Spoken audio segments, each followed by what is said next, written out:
What's up, YouTube? Jaido DI, back for another craps video. Today I'm just going to be going over a new throw I'm working on. Ain't going to do too much explaining. This is just one of my practice sessions where I just, go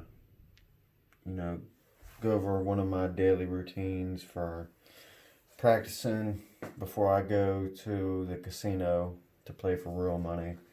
I usually like to get an hour or two practicing, and this is just a new throw that I've been working on.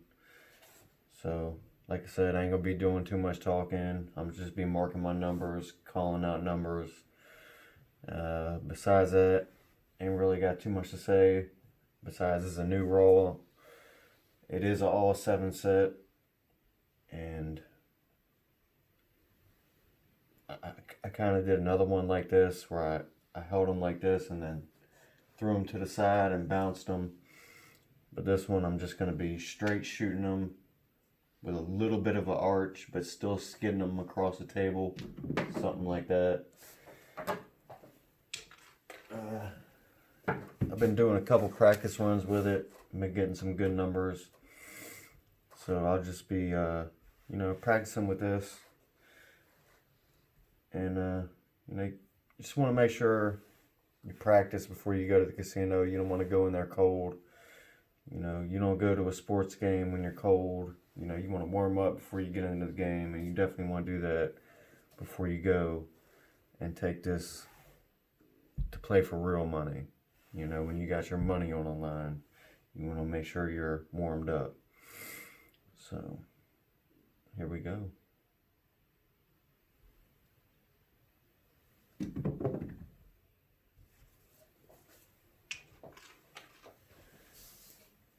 It's going to be a 6-2-8. That's our point.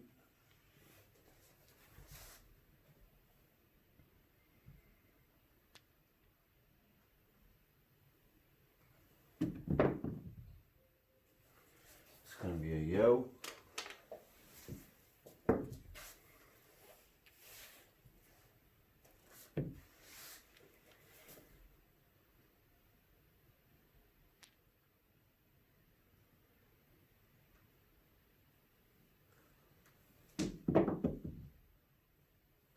That's going to be a 7.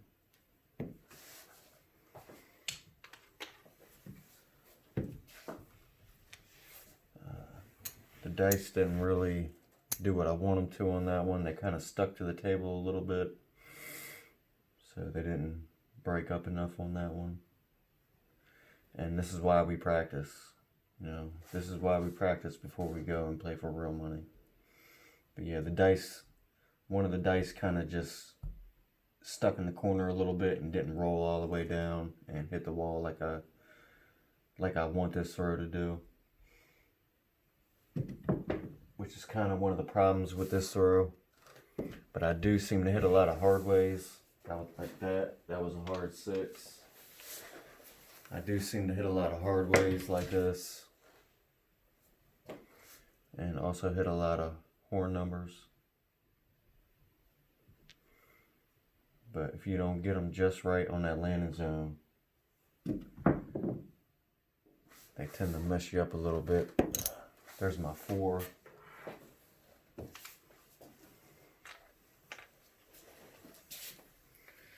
For me, I always try to pretend like when I'm practicing, I try to, imagine like I have money on the line, just to try to give me that extra casino feel. Besides having the casino table, I kind of want to try to mimic how I'd be feeling in the casino when I have actual money on the line. So most of the time I'll put money, just fake chips on numbers that I'm planning on hitting, or sometimes I'll put money on horns that I'm planning on hitting, or I'll just throw like, a small tall all out there and try to actually get in the mind state like this is actually my real money and I'm actually going to lose it if I hit a 7. And sometimes that helps, but there's other obstacles at the casino. any veteran craps table player will tell you about that. There's another 7. Like I said, this is a new roll. Still working out the kinks of it.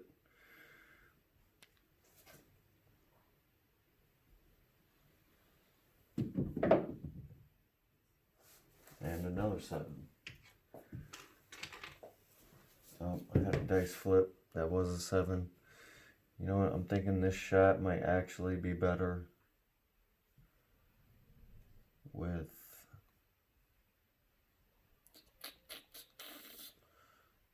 the 10, with the flying V, the all 10s and 4s. I think this throw might actually be better with that.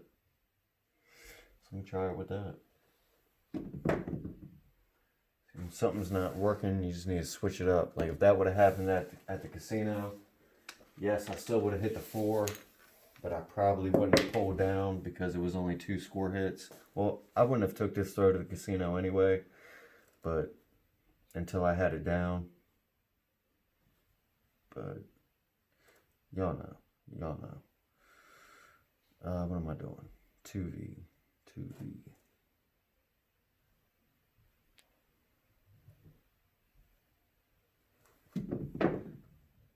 Sometimes y'all just got to make adjustments on the fly. I just hit the 10 off that 10V. So if y'all do pick up one of my all 7 sets and you see that it's not working for your particular throw and you get the dice back, don't try the same set, you know, try something else. I keep wanting to go to the all 7 set because that's my go-to, but yeah, choose something else. Switch it up, just rotate one dice. If you're using the all 7, 4, 5, 3, 2, just switch it up a little bit. Just go to the half hard way, half 7.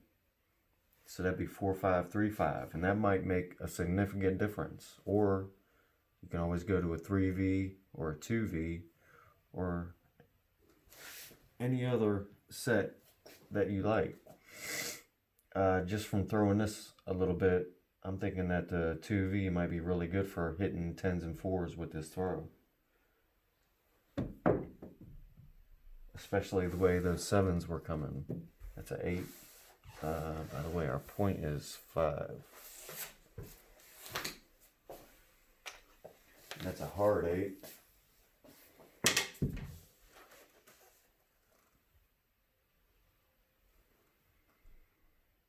So I usually like to throw the 2, 4, 2, 6.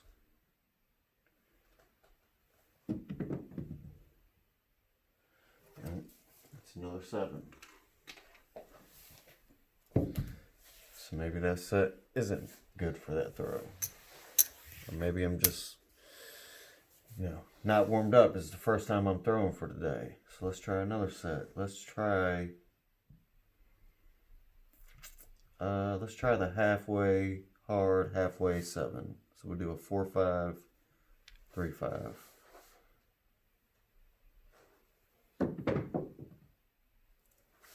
It's going to be a 6. 6 is our point.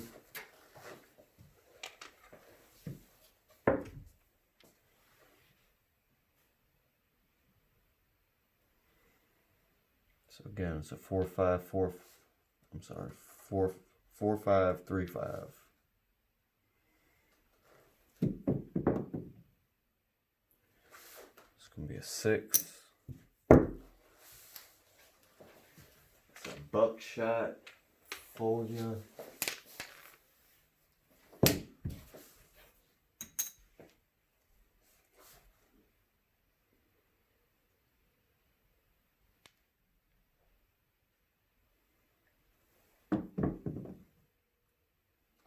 It's going to be a 7. I might just have to abandon this throw. Or I might just have to use this throw for hidden 7s. I know a lot of dice control people don't really talk about throws made to actually hit 7s. Because a lot of casinos, even though I know I didn't 7 out on that because that was a come out roll, I still count it as hitting a 7. But talking about throws and sets that actually make you hit 7s. So say you're on a 10 roll streak and you want a 7 out. So you pull your bets down and you start hopping the 7s. Now you want a roll that actually does hit a 7. So I work on those also. Sometimes I'll try to, this isn't what I was doing. I'm not trying to make that as a video. Like, that's not what I was trying to do today. I was actually trying to see how good this set and particular roll works. And it might just be that I'm not warmed up. It might just be that the roll needs help or I need to practice it more. But you know, just having them 7 coming up reminds me of, you know, wanting to actually hit 7s. Say on your come out roll, if you don't have bonus bets, or if you've already hit your numbers and you want to start hopping 7s, you know, start hopping them at 10 and then double it, or, you know, put an extra 5 on every time, you know, 10, 15, 20, 25, until you eventually hit a 7. So if you got a good throw that you know always, not always, but most of the time hit 7s, then you can throw that, and you can also make money when you 7 out. So I do that a lot also. I don't think I've ever mentioned that in any of my videos. That was a 4. 4 is going to be our point, but yeah, I don't really mention that on a lot of videos. But when I'm done, like after I get my 4 or 5 score hits and I get that feeling like I'm about to 7 out, and after I've already pulled my bets down,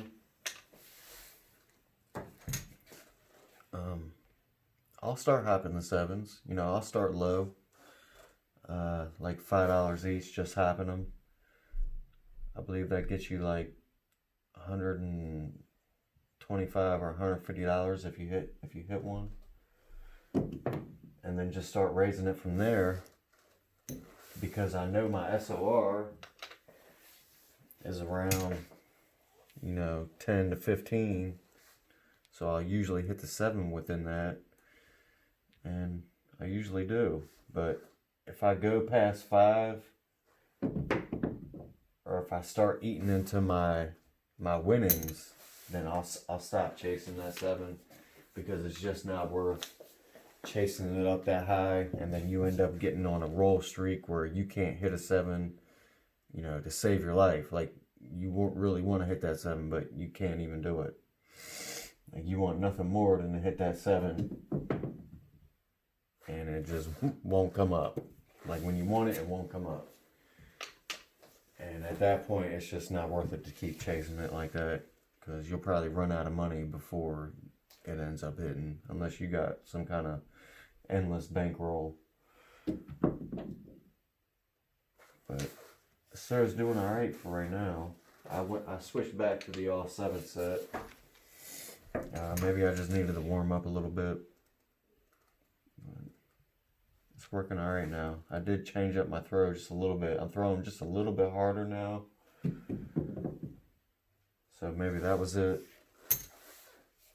Hitting repeaters, hitting a lot of repeating numbers, 9s, 3s.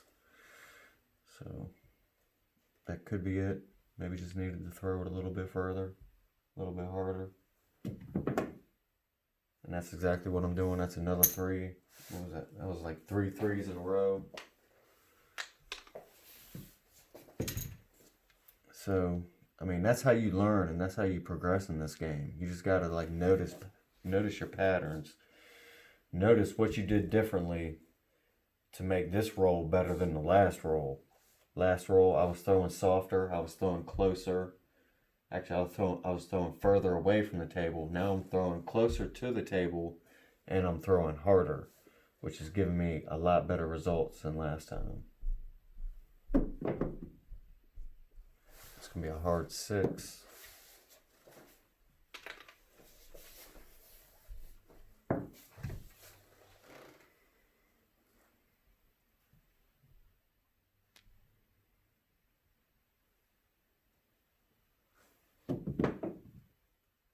going to be a yo.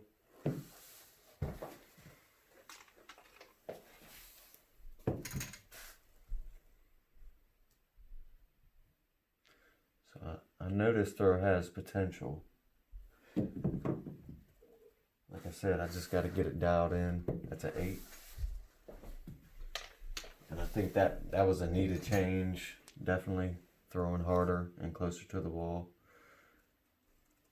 That was definitely needed after seeing that last throw.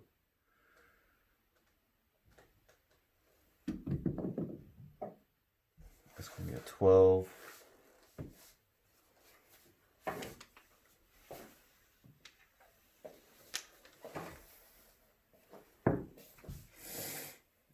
If we can just hit that 11, or if we can hit them snake eyes, we'll be in the bonus bet money.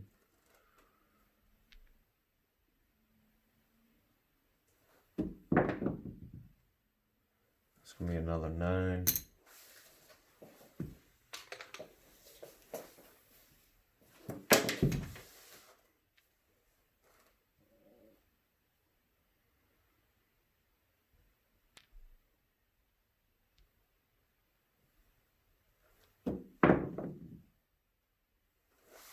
It's a 6.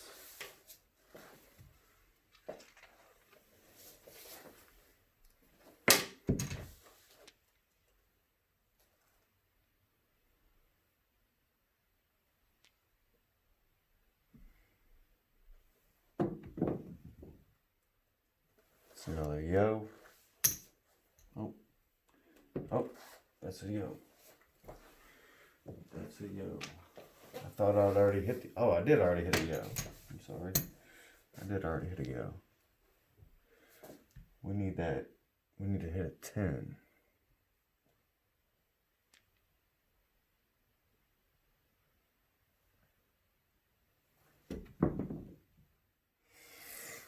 That's an 8.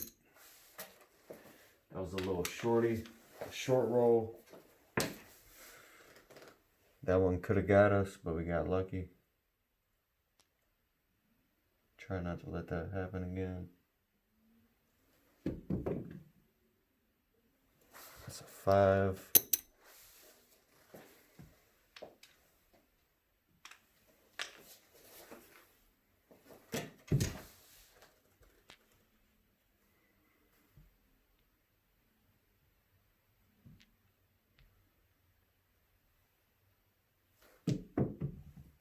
That was a real short throw.